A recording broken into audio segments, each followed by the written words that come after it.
Hey everyone, thanks for going through discipleship and learning how to walk with God. And I want to take a moment and just illustrate how you can share the gospel with the three circles.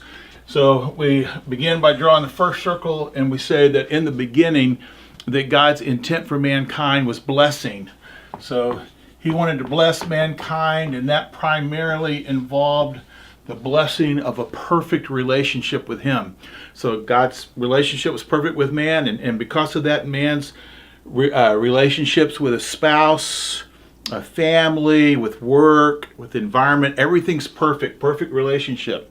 But believe it or not, mankind, believing the lie that God was holding out on them, actually rebels against God. And that results in a world that we would call broken. So brokenness results. And so now it's no longer this perfect relationship, but there is a crack through all of life experiences.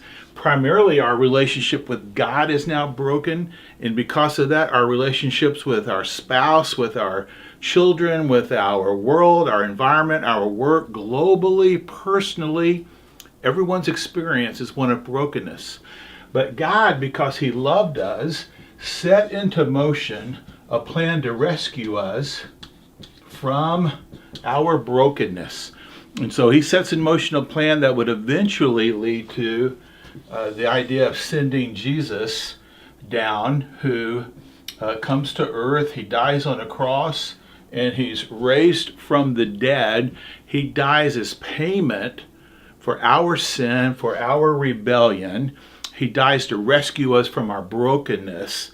And the Bible says that everyone who believes that Jesus died for them and paid the penalty for their sin, that everyone who believes is restored back into a perfect relationship with God.